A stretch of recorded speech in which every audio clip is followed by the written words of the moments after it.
அனைவருக்கும் இனிய மாலை வணக்கம். தொடர்ந்து இந்த நூல் காஞ்சியின் மூலமாக நல்ல விஷயங்களை உங்களோடு பகிர்ந்து கொள்வதில் மற்றற்ற மகிழ்ச்சி அடைகிறேன்.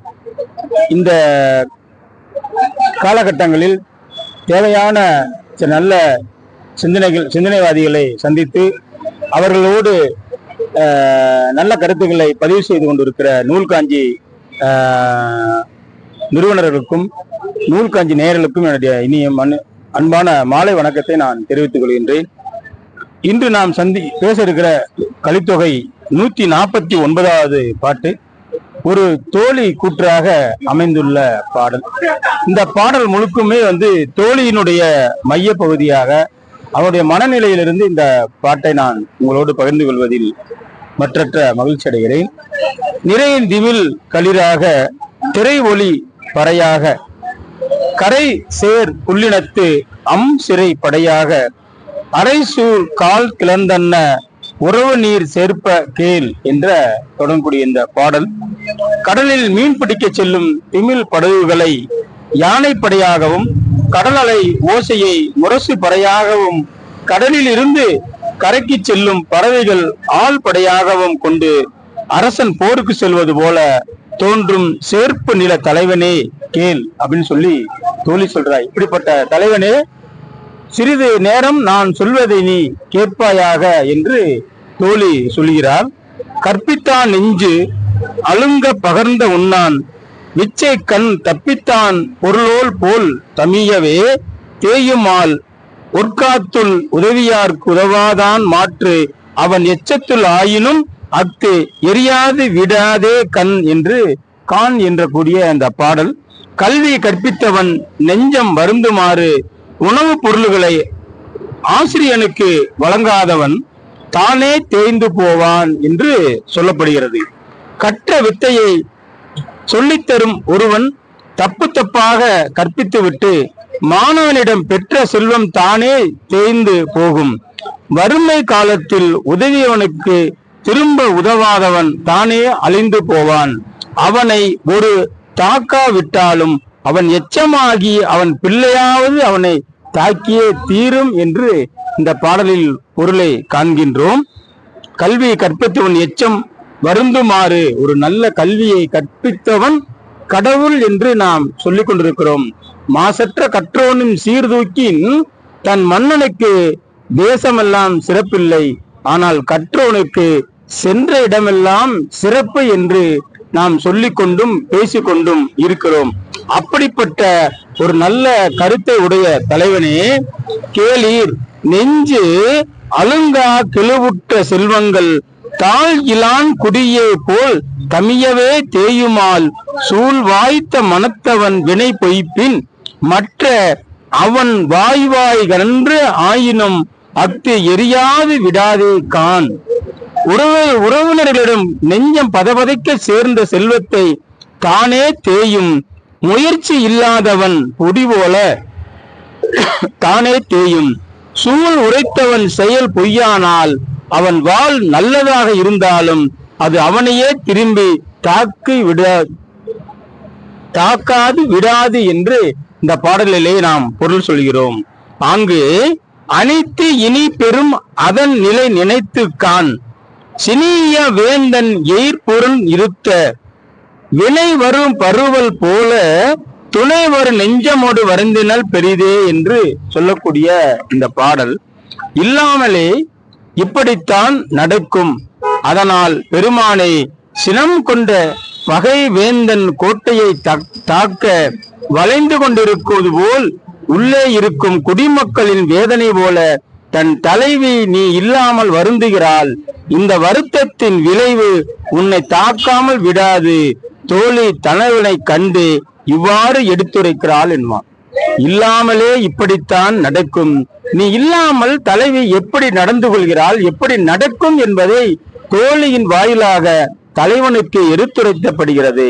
பெருமானை சினம் கொண்ட பகைவேந்தன் கோட்டையை தாக்க வளைந்து கொண்டிருக்கும் போது உள்ளே இருக்கும் குடிமக்களின் வேதனை போல தன் தலைவி நீ இல்லாமல் வருந்துகிறாள் அப்படிங்குமா.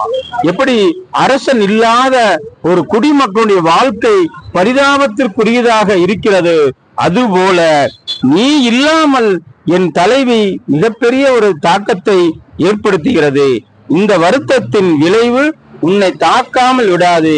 தயவு செய்து மிக விரைவாக வந்து என் தலைவியை நீ மணந்து கொன்று இந்த ஊர் மெச்சும்படியாக, அவளுடைய சந்தோஷம் படும்படியாக நீ நடந்து கொள்ள வேண்டும் என்பதை சொல்லி விரைவு நீட்டி கழித்து தலைவியது ஆற்றாமை கூறி தலைவனை விரைவு கடையாது வந்து அவளை கொண்டு செல் என்பதை இந்த பாட்டின் மூலமாக தலைவனுக்கு சொல்லக்கூடிய செய்தியாக இந்த பாட்டு அமைந்துள்ளது என்பதை சொல்லி ஒரு ஒரு ஒரு சில செய்திகள் தலைவனுடைய மனமாகவே தோழி தலைவனுக்கு சொல்வதாக இந்த பாடல் அமைந்துள்ளது என்பதை சொல்லி ஒரு காதல் கவிதையோடு இந்த உரையை நிறைவு செய்கின்றேன்.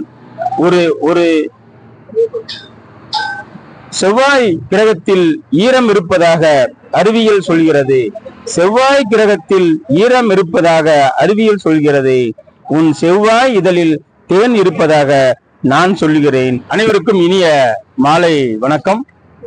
தொடர்ந்து சங்க இலக்கியத்தை பேசிக் கொண்டிருக்கிற நூல்காஞ்சி நேயர்களுக்கும் கேட்டு என்னை பாராட்டி கொண்டிருக்கிற அனைத்து நல்ல உள்ளங்களையும் மீண்டும் ஒரு முறை வணங்கி என் உரையை தொடங்குகின்றேன். சங்க இலக்கியத்தில் கலித்தொகையில் 150வது பாட்டில் இதுவும் தோழி தலைவியை தேற்றுகிறாள் என்பதாக இந்த பாடல் அமைந்துள்ளது.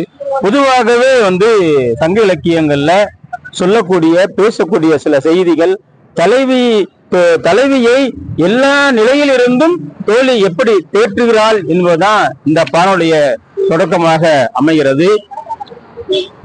அயம் திகழ் நறுங்கொடை நறுங்கொன்றை அலங்கல் பெரியலான் இயங்கு எயில் எய பிறந்த ஏரி போல எவ்வாயும் கனை கதிர் தெருத்தலின் கழித்து எழுந்த காம்பு தீ மலை பறந்த தலை கொண்டு முழங்கிய முழங்கல் அலல் என்று தொடங்கக்கூடிய இந்த பாடல், தேன் ஊற்று திகழும் கொன்றை மாலை அணிந்த சிவபெருமான் வானத்தில் இயங்கிய முப்புற கோட்டைகளை எய்தபோது எழுந்த தீயை போல கதிரவன் தாக்கிய வெயிலால் மூங்கிலில் தீ பற்றி எடிக்கும் முழக்கத்துடன் வழி நெடுக வானலாவிய தீ பற்றி எரியும் கொடுமையான காடு அது.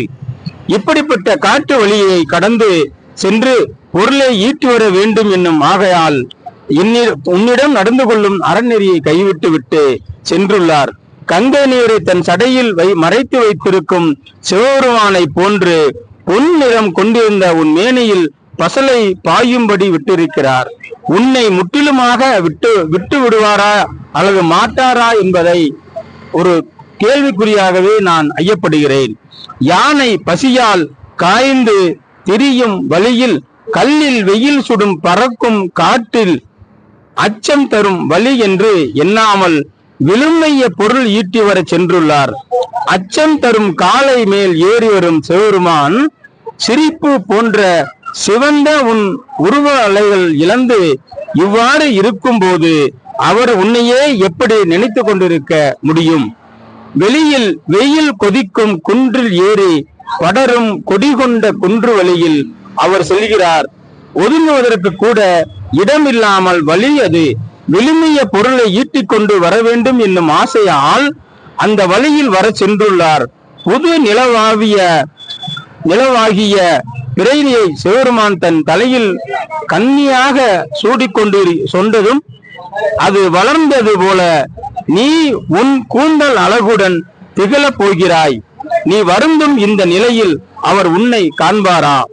இப்படி எண்ணி தெளிவு பெறுவதற்குரிய திருவாதிரை நாளுக்கு உரியவன் ஆகிய சிவபெருமான் அணிகலனாக அணிந்து கொண்டிருக்கும் சூளுரையுமான செண்பகப்பூ போல அவர் வாக்கு பொய்ப்படாமல் வந்து விடுவார் என்பதை தெளிவுபடுத்திக் கொண்டு, இருந்த ஈரமான கூந்தலில் மடத்தன்மையை கொண்டவளே அவர் வந்து விடுவார் என் உண்மையை நீ தெளிவுபடுத்திக் கொள் என்று தோழி தலைவியிடம் தேற்றுகிறாள்.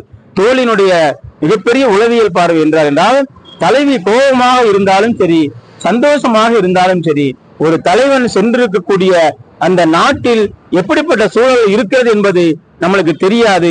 ஆனால் உனக்கு கொடுக்கப்பட்ட அந்த வாக்கு கண்டிப்பாக தலைவன் நிறைவேற்றுவான் என்பதை தலைவி தோழி தலைவிக்கு தோழி தன் மனநிலையில் இருந்து ஆறுதல் சொல்வதாக இப்பாடல் அமைந்துள்ளது என்பதை சொல்லி நல்ல கருத்துக்களை நாளும் சொல்லுவோம். நாளும் நல்ல செய்திகளை நால்வரோடு பகிர்ந்து இந்த நாட்டையும் வீட்டையும் பாதுகாப்போம். நன்றி, வணக்கம்.